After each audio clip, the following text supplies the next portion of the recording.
Think of a 12-year-old you know, a daughter, a niece, a granddaughter, a student you once taught. Don't reach for an abstract child. Reach for a specific face, the way she laughs, the things she's still working out, the height she's at right now. That particular in-between height. The way she looks when someone asks her something she hasn't thought about yet. Hold that face in your mind. Don't let it go. Because I need you to hold it there for the entirety of what I'm about to tell you. And I need you to not look away from it when the numbers arrive. There is one question about Mary that Christianity has never officially answered. Not because the Church hasn't had 2,000 years to consider it. Not because the scholars don't know. Not because the documents are missing. The question is, how old was she? And the answer, the actual documented answer from the oldest Christian source that addresses it, has been sitting in plain sight for 19 centuries, carved in stone, agreed upon by scholars, visible in every painting, and never once said out loud from a pulpit, not once, in 2,000 years of Christian preaching. That is what I want to talk about today. My name is Nathan, 12 years teaching history at a Catholic school in Evansville, Indiana.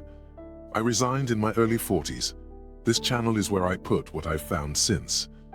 I want to tell you how I found this, because it wasn't what I was looking for. About 2 years ago, I was deep in a research session that had started with J.J. Benítez and spiraled out from there. I was working through Volume 1 of Caballo de Troya, the Jerusalem volume, following a specific reference Benítez makes to the birth scene. Benítez's narrator describes Mary at the moment she becomes a mother. The description is careful. It is the portrait of a fully human woman, not a theological abstraction. And Benítez gives her a specific psychological reality. Fear, awe, the particular shock of a very young person, doing something that no one is ever entirely prepared for. I needed the historical baseline. I needed to know, what did the oldest sources actually say about her? Not the Gospels. The Gospels say nothing. I'll come back to that. The oldest Christian source that specifically addresses Mary's age as a subject is a text called the Protoevangelium of James. It was written around 145 to 200 of the Common Era. That's the earliest document we have that assigns her an age. I pulled it up at my desk. It was 11:30 at night. I started reading chapter 8. When she was 12 years old, there was held a council of the priests saying, "Behold, Mary has reached the age of 12 years in the temple of the Lord." I read it. I read it again. Then I went to chapter 9. Joseph's response when the priests tell him he's been chosen. "I have children and I am an old man, and she is a young girl. I'm afraid lest I become a laughingstock to the sons of Israel." I looked at the time. It was past 2 in the morning. I took out the notepad I keep on the left side of my desk and wrote one sentence. The Bible never gives her age. I underlined it. And then I sat there. Let me take you through what the canonical Gospels actually contain. Because this is where it begins, and this is the foundation of everything that follows. Matthew chapters 1 and 2, Luke chapters 1 and 2. These are the nativity accounts. These are the texts on which 2,000 years of Christmas sermons have been built. Open them, find Mary's age. It isn't there. Matthew chapter 1 verse 18. Now the birth of Jesus Christ took place in this way. When his mother Mary had been betrothed to Joseph, before they came together she was found to be with child. Betrothal status confirmed. Age, nothing. Luke chapter 1 verse 27. To a virgin betrothed to a man whose name was Joseph of the house of David, and the virgin's name was Mary. Virgin, confirmed. Betrothed, confirmed. Age, nothing. Luke chapter 2 verse 5. To be registered with Mary, his betrothed, who was with child. Betrothed, pregnant. Age, nothing. Not one number. Not one descriptor beyond young woman. Neanis in Greek, a word that covers a range from adolescence through the early 20s. Every age estimate that has ever been attached to Mary in the history of Christian tradition comes from outside the canonical Gospels. Every single one. The foundational documents of Christianity left this detail out entirely. And what that means is that when you thought you knew how old she was, you were working from something else, something you inherited without being told where it came from. Here is what I found when I kept reading the Protoevangelium of James. The crisis in chapter 8 is specific. Mary had been dedicated to the temple as a child. She had lived there, the text says, from the age of 3. When she reaches 12, the priests face a problem: puberty. Under Levitical purity law, a girl who had reached puberty could no longer remain in the temple precincts without ritually defiling the sacred space. The text records their deliberation. What shall we do with Mary, lest she defile the sanctuary of the Lord our God? The emergency solution: find her a husband immediately, not because anyone planned a marriage, not because Joseph was waiting. The need was logistical and urgent. The priests held a lottery. Joseph's staff produced a sign. Joseph was chosen. And chapter 9 records his protest. I have children, and I am an old man, and she is a young girl. I am afraid lest I become a laughingstock to the sons of Israel. Joseph's shame is social and visible. He is not embarrassed by her holiness. He is embarrassed by the age gap. He is embarrassed because people will look at them walking together and immediately see a very old man and a very young girl. And this is the document written specifically to honor her, the earliest text that gives her a biography, written by early Christians who venerated her. That text records Joseph's social embarrassment at how young she was. The Protoevangelium is not a hostile source. It is the most sympathetic early source we have about her life before the Gospels begin. And even it cannot avoid the number. Betrothed at 12, pregnant per chapter 12 at approximately 16. Both numbers are there. They have been there since the 2nd century. You didn't miss this in Sunday school. The information wasn't accidentally omitted. Let me tell you what surrounded Mary's world, legally, historically, and materially. Because the numbers in the Protoevangelium did not exist in isolation. They existed inside an entire legal and cultural architecture that was designed around them. The Roman Lex Julia. Augustus passed this law in 18 BCE. It governed marriage and family law across the empire. It set the minimum female marriage age at 12, male minimum 14. This was the law in occupied Palestine. This was the law in Galilee. This was the legal threshold of the territory where Mary lived. 12 was not a quirk of Jewish practice. 12 was the floor of Roman law across the entire occupied world. Now look at Jewish Mishnaic law, the Kiddushin Tractate.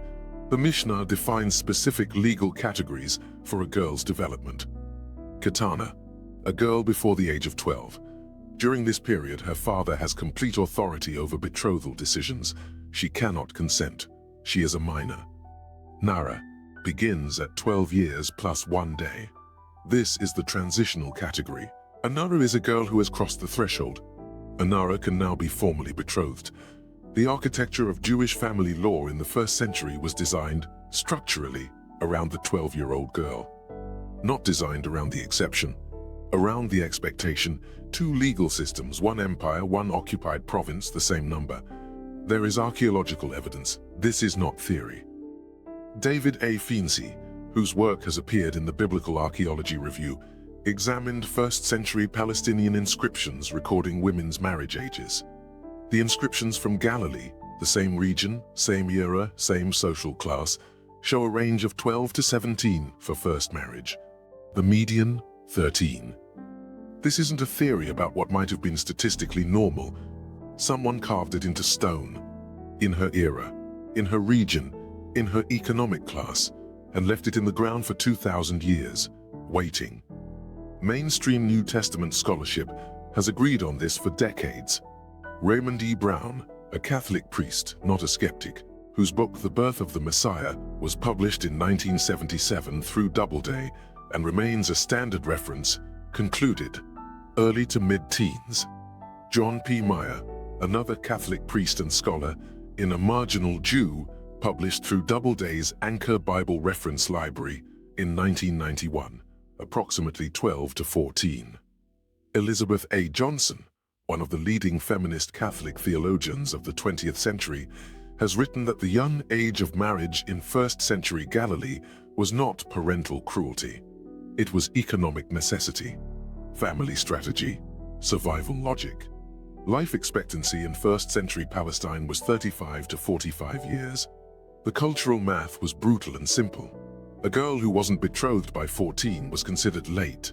A woman who hadn't given birth by her late teens had likely missed her window. The world that produced Mary was not designed around the protection of childhood. It was designed around the continuation of the family. There's a stone inscription. 1st century, Galilee. It lists the marriage ages of local women. The most common number is 13. You weren't told about this inscription, not because the teachers didn't know that 1st century Galilean girls married young. They knew. Every historian of the period knows. The scholarship on this is not contested. It is not fringe. It is not a reinterpretation. It is the consensus of mainstream Catholic and Protestant and secular biblical scholarship. Every scholar who has studied the period agrees. Brown, Meier, Johnson, Fienzi. All of them reaching the same conclusion from different angles, different methods, different institutional frameworks. The number was always there. In the Protoevangelium, in the Roman law, in the Jewish law, in the stone inscriptions from Galilee. And in 19 centuries of Christian preaching, no one said it, not once. From the pulpit, in the Sunday school room, in the Christmas sermon, in the Lenten retreat, not once. Let me tell you about the art, because this is where it gets quietly devastating. The Church has never officially defined Mary's age. It is not a matter of dogma. No council has set a number. No encyclical has addressed it. But for 1900 years, from the Byzantine mosaics of the 5th century, through the Renaissance, through the Baroque, through the 19th century, Christian artists painted Mary as a girl. Raphael's Alba Madonna, a girl, obviously a girl, not a woman in her mid-20s. Fra Angelico's Annunciation. The woman receiving the angel is a girl in a garden. Anyone who looks at the painting sees it. Botticelli's Madonna of the Magnificat, a girl. The painters were not making a theological statement. They were being accurate. They had read the documents. They knew what the sources said, and they painted what the sources described. The Church hung their work in the great cathedrals. The Church commissioned their work. The Church looked at those paintings for centuries without objection. Nobody in the institutional hierarchy looked at Raphael's clearly adolescent Madonna and said, "Wait, is she supposed to be this young?" Nobody asked. Nobody objected. For 1900 years, the age was visible in every painting and invisible in every sermon. Let me tell you about the document that sits at the center of all of this, the Protoevangelium of James, the oldest Christian text that assigns Mary an age, written approximately 145 to 200 of the Common Era, not long after the canonical Gospels. In 495 CE, Pope Gelasius I had placed this document on a list of condemned texts, forbidden, dangerous literature, inappropriate for Christian use. The Church banned it. And here is what you need to understand about the timing and the mechanism. The Protoevangelium was banned not because it was anti-Mary. It was in many ways the most pro-Mary document in early Christian literature. It gave her a biography, a childhood, a story, a family. It venerated her with a depth the Gospels don't attempt. The Church banned it, as best as historians can determine, because of doctrinal concerns about its apocryphal status and certain miraculous claims that couldn't be verified. But the framework it established, the elderly Joseph, the very young Mary, the temple upbringing, the 12-year threshold, that framework did not disappear when the text was banned. It persisted in the art. It persisted in the popular imagination. It shaped the way Christians visualized the Nativity for 2,000 years. The Church condemned the source. The Church hung the paintings based on the source. The Church preached from the Gospels that contain no number. And the number stayed alive in the art, in the scholarship, in the law, in the inscriptions, everywhere except the sermon. Go back to the face you pictured at the beginning, the 12-year-old. Now place her in the world Nathan has been describing. Not our world, her world.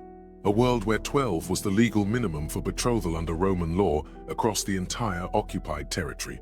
A world where the Mishnaic legal category of naarah begins at 12 years plus 1 day, designed specifically for this transition, this threshold. A world where first-century Galilean inscriptions show 13 as the median marriage age for local women. She wasn't an anomaly in her world. She wasn't exceptional or extreme. She was the expected center of it. The legal systems of her era were built around a girl exactly her age. The church knew this. The scholars knew this. The painters painted this. We just never put the painting next to the nativity story and asked the question out loud. Now let me bring in Benítez, because Benítez spent 40 years building Mary into what she deserved to be, a specific, complex, fully human woman. Not a theological symbol, not a doctrinal figure, not the ageless blue abstraction of the altarpiece. In Caballo de Troya, Benítez gives Mary opinions. He gives her conflict. He gives her fear. He gives her a body and a biography that the canonical Gospels in their doctrinal restraint never attempt. Benítez's Mary is never vague. She is a specific young woman, in a specific village, in a specific historical moment. And what Benítez understood, and what I think is the most important thing he contributed to this particular question, is that the Church's silence about her age was not neutral. It was a choice, not necessarily a calculated conspiracy, not a room of bishops deciding to hide a number. Something quieter than that. Something more institutional. Something that operates through accumulated omission rather than active suppression. Benítez, in interviews later in his life, was direct. He said the institution's reluctance to engage with the human reality of Mary, her age, her fear, her ordinary girlhood, was part of a larger pattern he documented throughout 40 years of research. The pattern, anything that made the figures of the New Testament too human, too ordinary, too much like the historical world they actually inhabited, was quietly set aside, not burned, not banned in most cases, just not said, not from the pulpit, not in the Sunday school room, not in the Christmas sermon. The information lived in the scholarship. It lived in the art. It lived in the legal records of Rome and Judea. And it stayed there. I want to be precise about what the Church did and did not do here, because the word cover-up is too easy and too wrong. The Church never lied about Mary's age. It never said she was 22. It never issued a document claiming she was older than 12. It never condemned the scholars who stated the documented facts.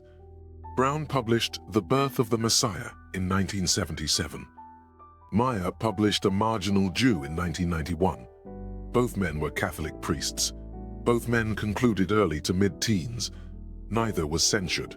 Neither was pressured into silence. The scholarship was always free to say the number. What the institution never did, in 2,000 years, in countless Christmas homilies, in Lenten reflections, in catechism classes, in Sunday school rooms that smelled like construction paper and carpet cleaner, was say it in the sermon. Not a lie. A structured silence. The information was available. The scholars all agreed. The art showed it. The law confirmed it. And somehow, across 2,000 years of preaching about the most venerated woman in Christian history, the number never made it from the scholarship to the pew.